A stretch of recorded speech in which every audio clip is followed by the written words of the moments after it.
কিরে হাল্ক, সাপটা গলায় ঝুলিয়েছিস কেন রে? কাকু, এটা এখনো ছোট। আমি এটাকে আমার গলায় পেঁচিয়ে বড় করছি, পরে ভালো খাবে।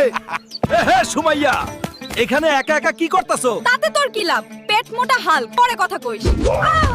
আর ওরে বাবা, ওই বজ্জাত মোটকা হল, তোর গলায় সাপ পেঁচিয়েছিস কেন? হ্যাঁ, দিদা, এটা রাস্তার ধারে পেলাম, ছোট মনে হচ্ছে তাই গলায় ঝুলিয়েছি। বিয়েটা কবে দিবা গো? রাস্তার মাইয়াগুলা দেখি মাথা ঘুরে যায়। চুপ রে বদমাইশ, তোর তো পেট মোটা নালের জন্য কোথাও তোর বিয়ে ঠিক হয় না। এটা কি করস রে ভাই? চুপ কর, রং করে তোকে হিরো বানাইতেছি।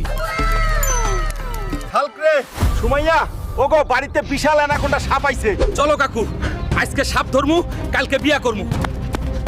কাকু, আজকে সুমাইয়ারে বিয়া করার বড় চান্স, হারাইলে শেষ।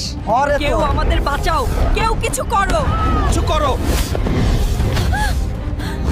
হাল্ক, এটা কালারিং করবি নাকি?